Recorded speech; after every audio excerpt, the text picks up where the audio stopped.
Hello all! I was asked to do a video on some of the basics of crocheting for beginners who are just starting to learn. We're going to go over a few simple stitches in this video that will let you get started crocheting and creating. Let's get to it! First thing, we're going to need to choose some yarn and a hook. I recommend using either sport weight or worsted. It's a good mid-size yarn choice. Something too fine or too thick will be much harder to work with. When you're choosing your hook, you want something that's going to work with your yarn. Again, usually I recommend something either between 4mm and 5mm. That's a good hook to start with. And I'm going to see. So the sizes are written on the hook. So this is a 4.25mm hook. And if I look, just by putting the yarn in the hook, that's a good size for that.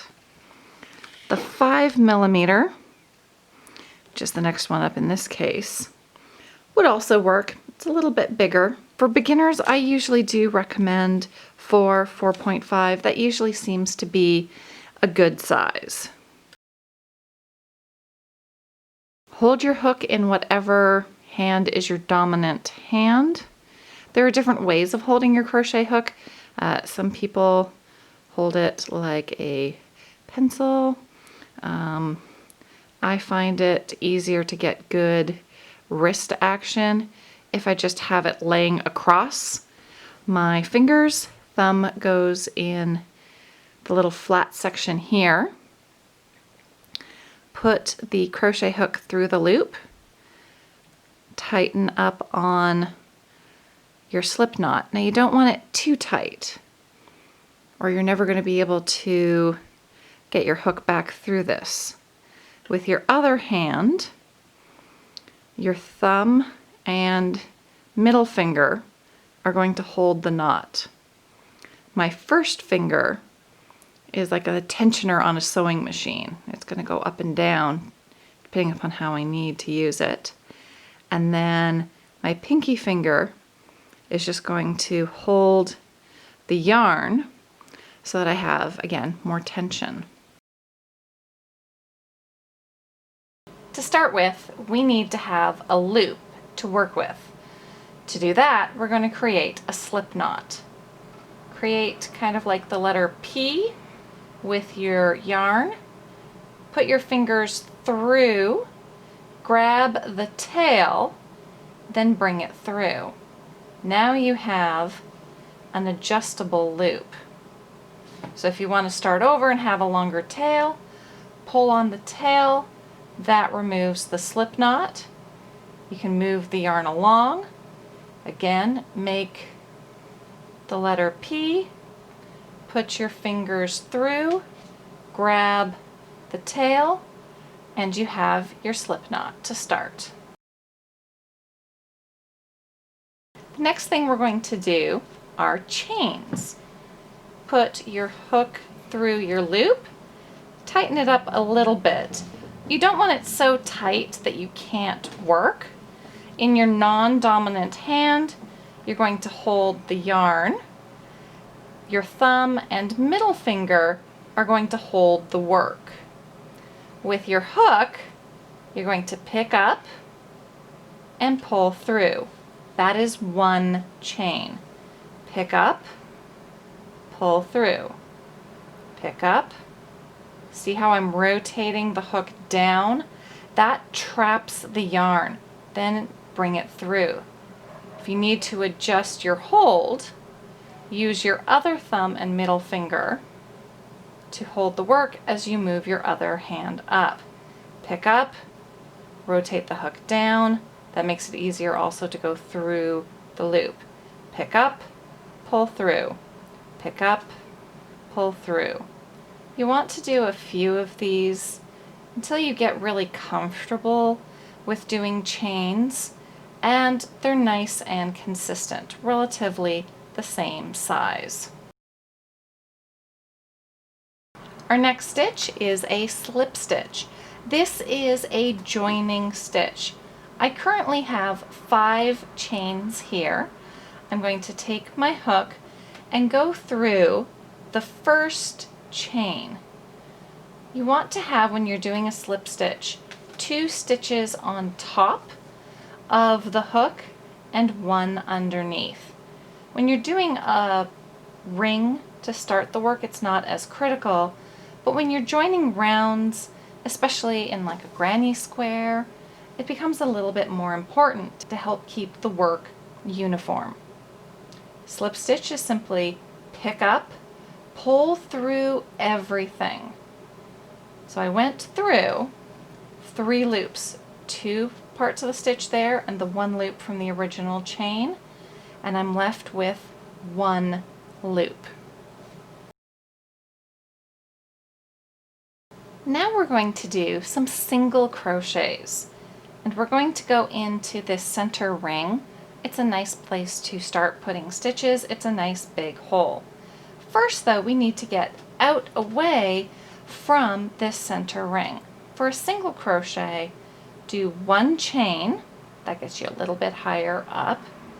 Now we're going to start the single crochet. Put the hook into the center, pick up from behind, come out of the center. You should have 2 loops on your hook. Pick up, pull through both of them, and that little bit right there is a single crochet. Into the hole, pick up from behind, come out, should have 2 loops, pick up, pull through 2. Into the hole, pick up from behind, pick up, pull through 2. Into the hole, pick up from behind, pick up, pull through 2. Again, you want to practice these until you can get comfortable and do these consistently.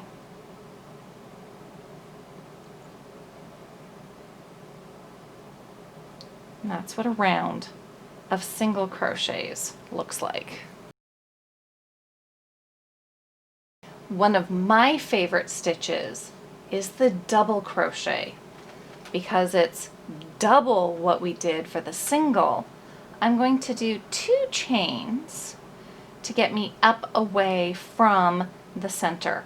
This actually represents 1 double crochet. This time we put the yarn over to start, then go into the hole, pick up from behind, come out. I now have 3 loops on my hook. Pick up, pull through 2, pick up, pull through 2. So it's called a double crochet. It's about twice the height of a single, and you do that pick up, pull through 2 twice. Again, yarn over, into the hole, pick up from behind, come out, pick up, pull through 2, pick up, pull through 2. Yarn over, into the center, pick up from behind, pick up, pull through 2, pick up, pull through 2. Yarn over, into the hole, pick up from behind, pick up, pull through 2, pick up, pull through 2. Yarn over, into the hole, pick up from behind. Now if you notice, I'm pulling up a little bit on the hook. That gives me more room to get the hook through easily.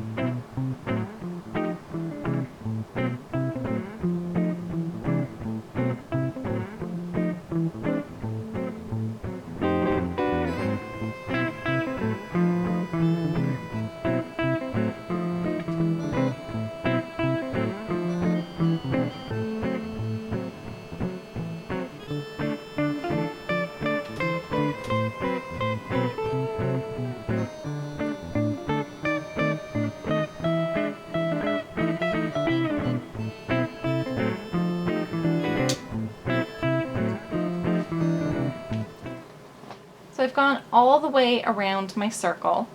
I'm going to show you the slip stitch again. I'm going to go into the top of the 2 chains that I did at the very start of this round. You want to have 2 parts of the stitch on top. So there's one part, there's the other. Pick up, pull through both, and that creates a nice finish round. But if you only grab one part of the stitch, I'll show you what that looks like and why I recommend always grabbing both for a slip stitch like this. So I only have one part of the stitch up here. Can create a bit of a hole here, and I don't think it's as pretty. One more time through both parts of the stitch, pick up, pull through everything, and it looks much neater that way. Next, we're going to look at when things go wrong. Uh-oh, the crochet hook came out. It's not the end of the world. This is far easier to pick up than with knitting. So find the loop, give it a little tug up so it's bigger, easier to see, put your hook in, and you're ready to go. Even if the worst case scenario that, oh no, some of my work has pulled out. Find the last really good loop at the top of the double crochet, make it a little bigger, put your hook in, and then just keep going. Well, that's it for today. I hope you found this video helpful. Thanks for watching. If you liked this video, please give it a thumbs up. If you'd like to see more, click that subscribe button. Until next time, have fun and be creative.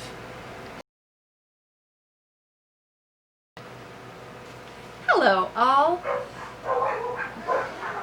And those are the neighbor's dogs. Okay, take 2. You can see it. Okay, pausing. Some simple stitches, and you just distracted me way too much. The top. That's the lizard. Here I was crocheting, and over here we have the fellow who was making all the noise. Trying to look innocent is not going to help you. I know it was you.